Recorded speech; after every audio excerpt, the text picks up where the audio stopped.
Hey guys, welcome back.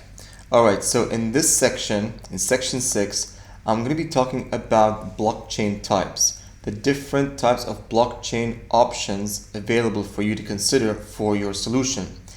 First off, we'll talk about the private blockchain versus a public blockchain, right? And what are the advantages and disadvantages of each, and in terms of cost structure and in terms of features and functionality.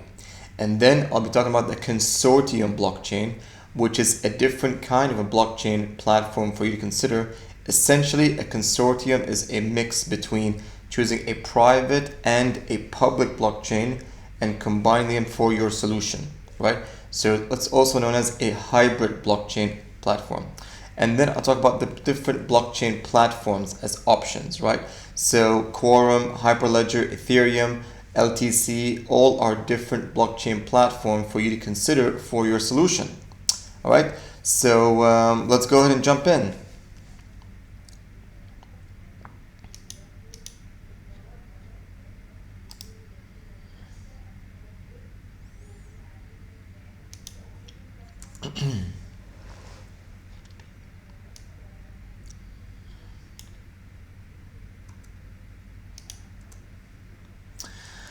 All right, so let's talk a little bit about this. So a public blockchain is an example of Bitcoin, Ethereum, which is the main net, Ether, and essentially some of the features about them is that it's completely decentralized, meaning that the verification and the validation of transactions is being done by the community, which is the miners, right? Mining is done by the community. Transaction times, TPS, or transactions per second, it can be slow, right? The reason is because the public blockchain such as Ethereum mainnet hosts many different kinds of applications. So if there is a very high volume of transactions on the network, chances are your transactions of your application might get impacted in terms of performance, right? In terms of slowness, in terms of response time to your users, right? So this can be a disadvantage when you consider a public blockchain as a solution for your app or your project. So another major risk is the public blockchain is vulnerable to the 51% hashing attack. The 51% hashing attack is the highest risk on the blockchain network, right? So this is when 51% of the miners collude together and they combine their hashing power, meaning 51% of the hashing power of the entire blockchain network colludes together. They'll be able to compromise the entire network, right? This is a very slim possibility for this to ever happen, but it is a possibility, right? It's not very likely because right now in Bitcoin network, Bitcoin blockchain network, in Ethereum blockchain network, you have hundreds of thousands of users and miners around the world scattered. So it's less likely that 51% of the Ethereum mainnet will collude together to be able to reverse and change transactions, right? So it's just the power, the nature of numbers. Okay, now let's talk about the private blockchain. So in the private blockchain, the rules are different. So in the private blockchain, what that means is you are hosting your own blockchain instance on a specific hosting platform, such as AWS, Amazon Web Services, Microsoft Azure, Rackspace, or any other cloud hosting architecture that you want to be able to use, a cloud service provider that you want to be able to leverage, right? So AWS supports Ethereum mainnet, it supports Hyperledger and other blockchain solutions as a service. The same with Azure, Microsoft Azure. They also support many different kind of blockchain as a service. What for you to consider. The difference here is security is controlled by the entity. So the security of the application is being controlled by you as the owner of the application or the owner of the project or the owner of the solution. So you define the level of security. In the public blockchain, the security is built in, as we saw earlier in the previous slides, where the security layers of the blockchain platform is built in and it's designed within the protocol itself.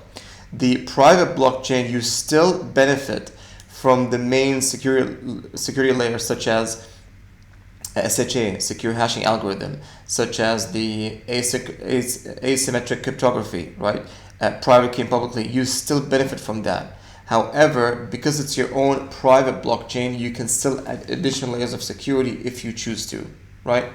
I'm going to talk a bit in detail about the differences between each, but for the sake of this specific slide, just understand the securities being owned by the entity who owns and controls the blockchain solution. Mining is based on business rules that you set. This can be a disadvantage, right? You set the rules for mining, which means you as the application owner set the rules and the validation criteria for any transaction to be valid on your application, on the blockchain, right? So you set the rules and criteria. And if that criteria is met within if-then conditions, then the transaction is considered valid. The miners are essentially bots or software that you define on the actual blockchain network, on the private blockchain network in this case, right? Transaction times can be very fast. TPS rate, transactions per second rate, can be extremely fast, right? Because the solution is hosted individually and you own the infrastructure of that solution. In the public blockchain, you are prone or you're vulnerable to the actual blockchain network, which hosts many different other applications. And if there's a very high number of volume traffic on the application or on that network, it's going to impact the performance of your application. In a private chain, no. The entire blockchain infrastructure that you chose to use is completely under for your application transactions, right? Token is a unit of exchange, which means that a token can be, so for example, Bitcoin, BTC is the unit of exchange. Ethereum blockchain network, Ether, is the unit of token of exchange. Anytime you go to use in London, the UK, you use the underground, you have to use the Oyster card. The Oyster is a token of exchange because it gives you value, it gives you service. You have to pay cash for you to be able to gain that service, for you to be able to be sent or to travel between one station and another. The same thing in Dubai for the metro. You use the token, the Knoll card, for you to be able to travel from one station to another. So that token has value because it gives you a service in return for money that you put in, right? A consortium, in this case, it uses a public blockchain together with a private blockchain together. So many companies today, what they're doing is the following.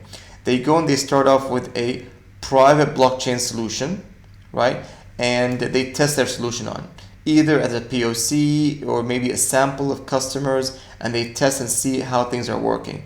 If they like it and it meets the requirement and they're happy with the results, they go and expand it into a larger application and then continue on with the private chain. In some cases, if the application wants to be able to transact with actual cryptocurrency, then you would need to be able to link it to a public chain, which is Bitcoin blockchain or Ethereum blockchain to transact with Ether, right?